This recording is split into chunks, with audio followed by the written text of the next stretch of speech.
अब अपन लोग देखते हैं क्या नेक्स्ट, क्या जैव उद्विकास का सिद्धांत।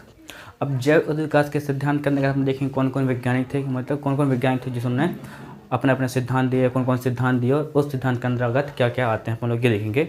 तो जैव विकास के अंतर्गत दो सिद्धांत थे, कौन कौन सिद्धांत, एक था लेमार्कवाद और दूसरा है डार्विनवाद। अपन लोग का फर्स्ट देखते सिद्धांत कौन सा, लेमार्कवाद।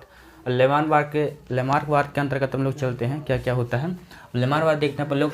लेमार्कवाद, जो लेमार्कवाद दिया सिद्धांत उसे जे बी लेमार्क नामक वैज्ञानिक है उन्होंने दिया, और वो अपनी बुक कौन सी, फिलोसफिक जूलॉजिक नामक बुक पे, जो बुक है उस पर लेमार्कवाद के बारे में जो लक्षण सिद्धांत उन्होंने दिया। उसके अंदर देखते हैं अपन लोग क्या, उपार्जित लक्षणों के वंशानुक्रम को, जो उपार्जित लक्षण है जीवों के उनके वंशानुगत क्रम को उन्होंने अपनी बुक किसमें, फिलोसफिक जूलॉजिक में दिया।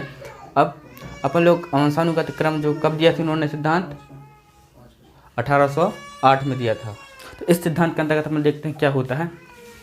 इस सिद्धांत के अंतर्गत पहला सिद्धांत बोलता है वातावरण में होने वाले परिवर्तन के कारण जीवों की संरचना तथा व्यवहार में भी परिवर्तन होगा।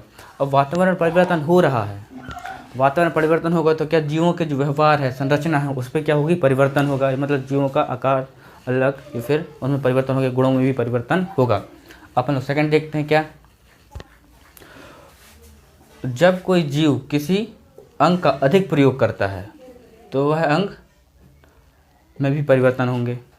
अब परिवर्तन कैसे होंगे, यदि कोई जीव किसी चीज़ का अधिक उपयोग करने लगता है अंग का, उसमें क्या होने लगता है, उस जीव का वह अंग अधिक विकसित होने लगता है, तो उसमें परिवर्तन आने लगते हैं। जैसे देखते हैं अपन लोग, इसको उदाहरण देखते हैं अपन लोग, क्या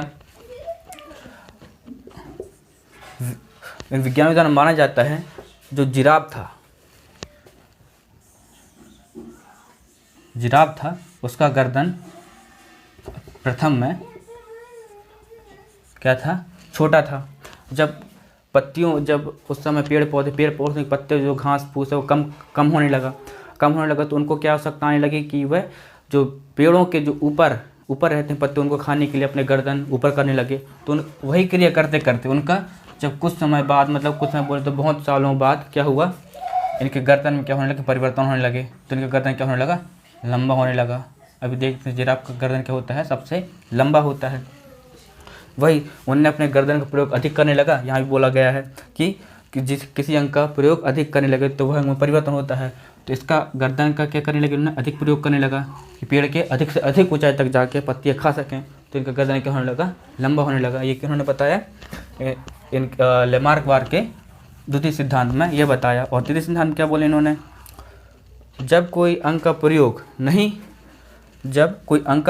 नहीं होता, मतलब नहीं करता, कोई जीव किसी अंग का प्रयोग जब नहीं करता है, फिर नहीं होता, तो वह अंग जो है क्या हो जाता है, लुप्त हो जाता है या नष्ट, या वह अंग समाप्त हो जाता है। जैसे माना जाता है कि मानव होता है, कौन, मानव जो है वो उनका पूर्वज किसको माना जाता है, बंदरों को माना जाता है। बंदरों क्या होते हैं, पूँछ होते हैं। क्या अभी अपने पास पूँछ है, नहीं है ना। उसी प्रकार क्या बोला जाता है, अब अपने बंदर होते हैं, उनका पूँछ का प्रयोग होता है, मतलब किसी चीज़ पकड़ने, मतलब बोले तो पेड़ों में रहते हैं तो पेड़ों के डगालियों को पकड़ने में या कुछ भी में उनका प्रयोग किया जाता है। तो मानव में इसका प्रयोग नहीं होता। तो इसी प्रकार कुछ कालांतर के बाद मनुष्यों में जो पूँछ थी, पूँछ भी क्या होने लगी, लुप्त होने लगी। तो वही क्या कि उसका प्रयोग नहीं होता रहा। तो उसी प्रकार यहाँ भी बोला गया है, जिस अंग का प्रयोग नहीं करता है कौन, जीव, तो वो अंग हो जाता है, लुप्त हो जाता है। ये किसके अंतर्गत कहा गया है, जो लेमार्क है, लेमार्क जो वैज्ञानिक है, जो लेमार्कवाद में उन्होंने अपने बारे में, अब मतलब इस सिद्धांत के बारे में या फिर जीवों के बारे में बताया। अब सेकंड क्या चलते हैं अपन लोग, डार्विनवाद। अब डार्विनवाद है, इसको कौन से वैज्ञानिक दिया, चार्ल्स डार्विन नामक जो वैज्ञानिक उन्होंने सिद्धांत दिया। इस जो सिद्धांत है अपनी बुक किसमें, द ओरिजिन ऑफ स्पीसीज नामक बुक है, उसमें क्या बताया कि प्राकृतिक चयनवाद सिद्धांत दिया। मतलब प्राकृतिक चयनवाद सिद्धांत के बारे में बताया। कौन से बुक में बताया, द ओरिजिन ऑफ स्पीसीज में बताया। कब, 1859 में, है ना। तो इन्होंने अपने सिद्धांत के बारे में क्या क्या बताया, इन्होंने अपने सिद्धांत में बताया कि सभी जीव एक कोशिका से बने हैं। क्या बोले इन्होंने कि सभी जीव हैं जो एक कोशिका से बने हैं। फिर दूसरा में क्या बोले इन्होंने, जीवों की उत्पत्ति निर्जीव वस्तुओं से हुई है। क्या बोले इन्होंने, जीवों की उत्पत्ति निर्जीव वस्तुओं से हुई है। फिर सेकंड में क्या सेकंड थर्ड में क्या बोलते हैं ना, मतलब जीवों की उत्पत्ति कैसे हुई है, सरल जीव में क्या हुए, अनुवांशिक परिवर्तन हुए। क्या हुए, सरल जीव में अनुवांशिक परिवर्तन हुए, जिससे क्या बने, जटिल जीव, मतलब जटिल कोशिकीय जीव, मतलब अनेक कोशिका वाले जीव बनने लगे। अब इन सिद्धांत के अंतर्गत भी क्या बोले इन्होंने कि ऐसे परिवर्तन जो जीवों के प्राकृतिक के अनुसार बनाने में सहायक होते हैं, ऐसे परिवर्तन जो जीवों को प्राकृतिक के अनुकूल बनाने में क्या होते हैं, सहायक होते हैं, तथा वह लक्षण है वो दूसरी पीढ़ी में वंशानुगत होता है। मतलब वो दूसरी पीढ़ी में जाएगा, जो प्राकृतिक के अनुकूल बनाएगा वो लक्षण दूसरी पीढ़ी में जाएगा, और जो अनुकूल नहीं बनाएगा वो लक्षण क्या हो जाएंगे, नष्ट हो जाएंगे, उनका कोई काम ही नहीं रहेगा। ये किन्होंने कहा, डार्विन ने कहा। और किस सिद्धांत पे कहा, डार्विनवाद के सिद्धांत पे कहा। अब आप देखते हैं कौन, थर्ड में क्या बोलता है, मतलब नेक्स्ट क्या बोलता है, प्राकृतिक द्वारा निर्धारित यह क्रिया, मतलब बोले तो कौन, प्राकृतिक द्वारा निर्धारित यह प्रक्रिया प्राकृतिक चयनवाद कहलाती है। इसमें प्राकृतिक चयनवाद कहलाती है। तो इसके अंतर्गत यह बोला गया कि जो प्राकृतिक है वही किसी जीव को आगे पीढ़ी में जाने के लिए ही मदद या बोले तो उसमें सहयोग करती है। यदि उसके अनुकूल, प्रकृति का अनुकूल नहीं है वो जीव, तो वह क्या हो जाएगा, नष्ट हो जाएगा, वो आगे सर्वाइव या आगे जीवन यापन नहीं कर पाएगा। ये किसने बोला, डार्विनवाद के सिद्धांत में, जिन्होंने किसने दिया था, चार्ल्स डार्विन ने। हो गए। अपन देखते हैं जो उद्विकास था जीवों के बारे में, उसी के बारे में जो दो वैज्ञानिक थे, कौन, लेमार्क और डार्विन। तो इन्हीं के जो सिद्धांत थे इन्हीं के बारे में अपन देखेंगे कि इन दोनों में क्या क्या भिन्नताएं थी जिन्होंने बोला इन्होंने इनके सिद्धांत के अंतर्गत। तो अपन पहले देखते हैं क्या, डार्विन लेमार्कवाद का पहला सिद्धांत, मतलब इन सिद्धांत के अंतर्गत जो बताया गया था। तो इन्होंने बताया कि क्या, सभी जीवों में आंतरिक जीवन शक्ति पाई जाती, मतलब उनके अंदर जीने की इच्छा, जैसे परिवर्तन खुद होने के लिए आंतरिक जीवन शक्ति पाई जाती है जीने के लिए। तो और इसे सेकंड में देखते हैं अपन क्या, डार्विनवाद। डार्विनवाद में इसी का विरोध करते क्या बोलते हैं कि जो जीव है, जीवों में आंतरिक जीवन शक्ति नहीं पाई जाती। किन्होंने बोला, डार्विन ने बोला। फिर अपन देखते हैं सेकंड क्या, लेमार्कवाद में क्या, सभी जो सजीव हैं अपनी अस्तित्व के लिए संघर्ष नहीं करते, मतलब अपनी जो पीढ़ी है उसे बचाने या फिर स्वयं को बचाने के लिए क्या नहीं करते, या फिर संघर्ष मतलब जीने के लिए क्या नहीं करते, संघर्ष नहीं करते। तो इसी का विरोध करते फिर क्या क्या है कि इन्होंने, डार्विन ने कहा कि जितने भी जीव हैं क्या करते हैं, संघर्ष करते हैं अपने अस्तित्व के लिए। यदि उन्हें जीना है या अगली पीढ़ी में या फिर उनकी पीढ़ियों के लिए जो बचना है उसके लिए क्या करते हैं, इनको बचाना है उनके लिए संघर्ष करते हैं। लेकिन उन्होंने कहा, डार्विन ने कहा। अब हम लोग देखते हैं नेक्स्ट फिर क्या, लेमार्कवाद।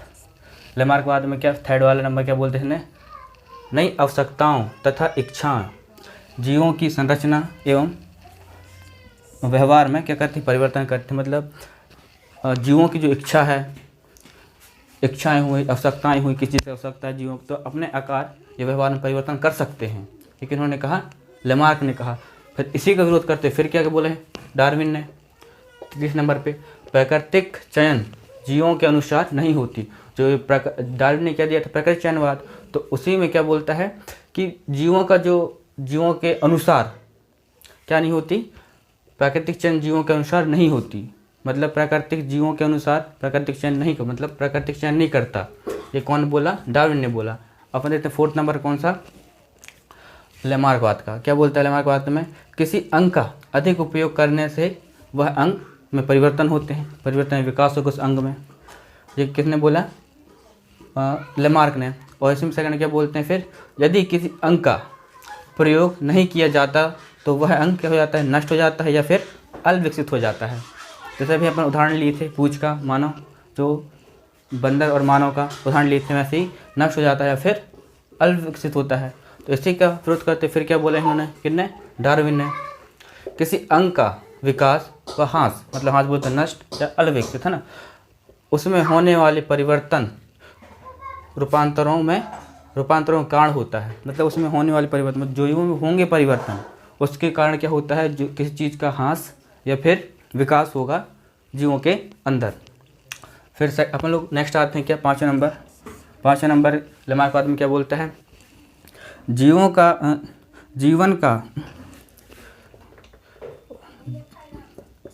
जीवन में उपार्जित सभी लक्षण, जो जीवों में उपार्जित सभी लक्षण संतानों में वंशानुगत होंगे। मतलब जो जीवों में जो वर्तमान में जो लक्षण उत्पन्न हुए हैं, उपार्जित हुए हैं, मतलब उनने उपार्जित मतलब खुद लक्षण उत्पन्न किए हैं, वह लक्षण कहाँ जाएंगे, संतानों में वंशानुगत होंगे। तो इसी के अंतर्गत क्या बोलते हैं फिर डार्विन ने अपना मत दिया, क्या दिया, केवल उपयोगी लक्षण ही अगली पीढ़ी में स्थानांतरित होंगे। मतलब जो लक्षण उपयोगी हैं, जिनका होना जीवों के लिए आवश्यक है, वही लक्षण क्या होंगे, अगली पीढ़ी में जाएंगे। अन्यथा जो शेष लक्षण है, बोले तो शेष लक्षण क्या होते हैं, नष्ट हो जाते हैं। क्या होंगे, शेष लक्षण क्या हो जाएंगे, नष्ट हो जाएंगे।